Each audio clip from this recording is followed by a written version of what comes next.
এটা হলো সেই বিমান যেটা দুবাইয়ের আর্টিফিশিয়াল বৃষ্টিপাত করায়। এটার রেজিস্ট্রেশন নাম্বার N6151A। এটা আমেরিকার একটি প্রাইভেট কোম্পানির বিমান। ফ্লাইট ডাটা রেকর্ড দেখলে বোঝা যায় এই বিমানটা বন্যা হওয়ার মাত্র একদিন আগে 15ই এপ্রিল 2024 বিকাল 4টার সময় আবুধাবির জায়েদ ইন্টারন্যাশনাল এয়ারপোর্ট থেকে টেক অফ করে। ওই দিনের স্যাটেলাইট ভিউ দেখে জানা যায় দুবাইয়ের ওপর অনেক মেঘ ছিল, যেটা থেকে ক্লাউড সিডিং এর মাধ্যমে বৃষ্টি নামানোর জন্যই এই প্লেনটা টেক অফ করেছিল। টেক অফের পর প্লেনটা কোথায় গিয়েছিল এবং কি করেছিল এই সম্পর্কে আমরা ভিডিওর পরবর্তী অংশে আলোচনা করব। দুবাইয়ের তাপমাত্রা সাধারণভাবে অনেক ড্রাই, এখানে বৃষ্টিপাতের পরিমাণও অনেক কম। কিন্তু এইবার কিছু সময়ের জন্য নয়, কিছু ঘন্টার জন্য নয়, এইবার এত পরিমাণ বৃষ্টিপাত হয়েছে একেবারে, যেটা দুবাইয়ে পুরো এক বছরে হয়ে থাকে। দুবাইয়ের লাক্সারির জন্য এটাকে মিনি ইউরোপ বলা হয়ে থাকে, কিন্তু এই মিনি ইউরোপে এতটাই বৃষ্টিপাত হয়েছে টানা 5 দিন পুরো দুবাই জলের তলে ছিল এবং অনেক গাড়ি বাড়ি জলের কারণে ভেসে গিয়েছিল। এটা কি দুবাইয়ের ক্লাউড সিডিং এর কারণে হয়েছিল নাকি দুবাইয়ের সুয়ারেজ সিস্টেম ব্যর্থতার কারণে হয়েছিল?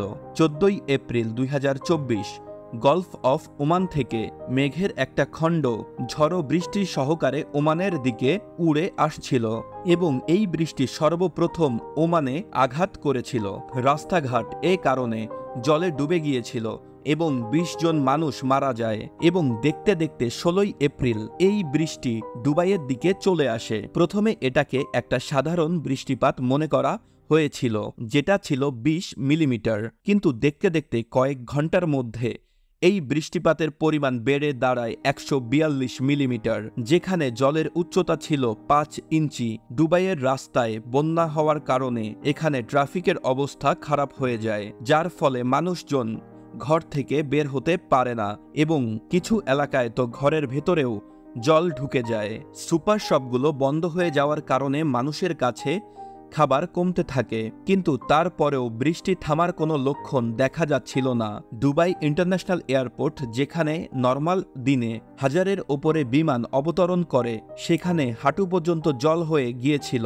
এখানকার সকল ফ্লাইট বাতিল করা হয় এবং দুবাইয়ের দিকে আসা সকল বিমানকে অন্যদিকে ঘুরিয়ে দেওয়া হয়। বিমানবন্দরে মানুষের জন্য এটি ছিল একটি দীর্ঘতম যাত্রা, যেটা সামান্য একটা বৃষ্টি দিয়ে শুরু হয়েছিল, সেটা পুরো দুবাই শহরকে ডুবিয়ে ফেলেছিল কয়েক মুহূর্তের মধ্যে। স্কুল এবং অফিস অনির্দিষ্টকালের জন্য বন্ধ করে দেওয়া হয়। দুবাইয়ের একটা বীমা কোম্পানি জানায় 1 সপ্তাহের ভেতরে 1000টি গাড়ির ইন্স্যুরেন্স ক্লেম করা হয়, যেটা একটা নর্মাল সময়ের থেকে 400% বেশি।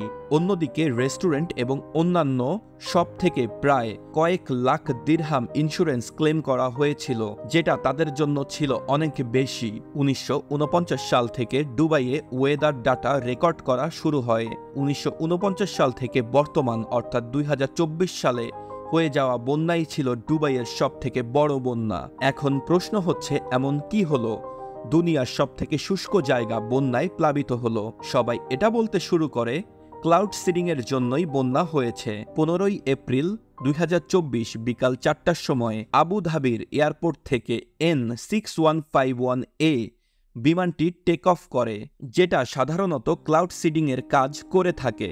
এটার রুট পর্যবেক্ষণ করলে দেখা যায় বিমানটি প্রথমে ইস্ট কোস্টের দিকে গিয়েছিল এবং সেখানে অবস্থিত পাহাড়ের ওপর বৃত্তাকারভাবে ঘুরেছিল।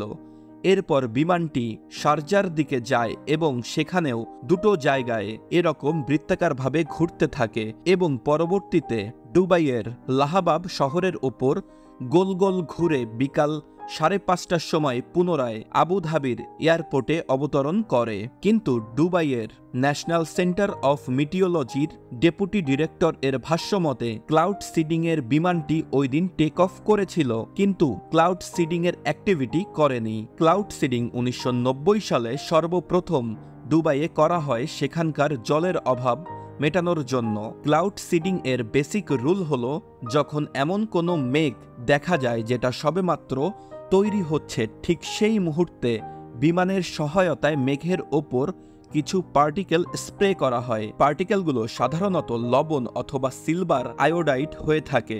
এই পার্টিকেলগুলো যখন মেঘের ভেতরে থাকা আর্দ্রতার সংস্পর্শে আসে তখন এটা বরফের আকার ধারণ করে এবং ওজন বেড়ে যাওয়ার জন্য পৃথিবীর দিকে পড়তে থাকে এবং পড়ার সময় তাপের কারণে এটা জল আকারে পৃথিবীতে আছড়ে পড়ে। দুবাই যদি এভাবে কৃত্রিম বৃষ্টিপাত না করায় তাহলে এই মেঘগুলোই অন্যত্র গিয়ে বৃষ্টিপাত ঘটাবে। কিন্তু এখন প্রশ্ন হচ্ছে, ক্লাউড সিডিং কি আসলেই দুবাই এবং ওমানের বন্যার জন্য দোষী? ক্লাউড সিডিং এর মাধ্যমে এত ভারী বৃষ্টিপাত কখনোই ঘটানো সম্ভব নয়। ক্লাউড সিডিং এর সময় যে বিমানটি ব্যবহার করা হয় সেটা ওই দিন শুধুমাত্র দুবাইয়ের ওপর উড়েছিল, এটা কিন্তু ওমানের ওপর দিয়ে যায়নি। স্যাটেলাইট ভিউ দেখলে আমরা দেখতে পাবো মেঘগুলো উড়ে ওমানের দিকে আসছিল। এক্সপার্টরাও এটাই মনে করে। ওয়েদার এক্সপার্টরা বলছে ক্লাউড সিডিং এর মাধ্যমে বৃষ্টি হয়, কিন্তু এতটা বৃষ্টিপাত কখনোই ঘটানো সম্ভব নয় যার মাধ্যমে বন্যা হতে পারে। সেজন্য বলা যায় ক্লাউড সিডিং এর কারণেই যে দুবাইয়ে বৃষ্টিপাত হয়েছে এমনটা নয়। ইম্পেরিয়াল কলেজ অফ লন্ডন এর একজন ক্লাইমেট এক্সপার্ট ফ্রেডরিক অটো মনে করেন এই বৃষ্টিপাত ক্লাইমেট চেঞ্জের কারণে হয়েছে।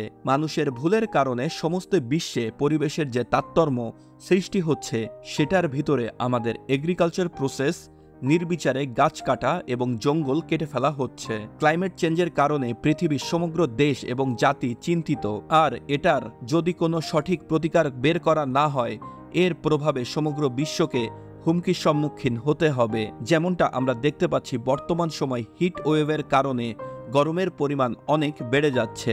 যদি এমন বৃষ্টিপাত দুবাই অথবা ওমানে না হয়ে এমন কোনো দেশে হতো যেখানে সাধারণত বৃষ্টিপাত হয়ে থাকে তাহলে আমরা এত ক্ষতির সম্মুখীন হতাম না।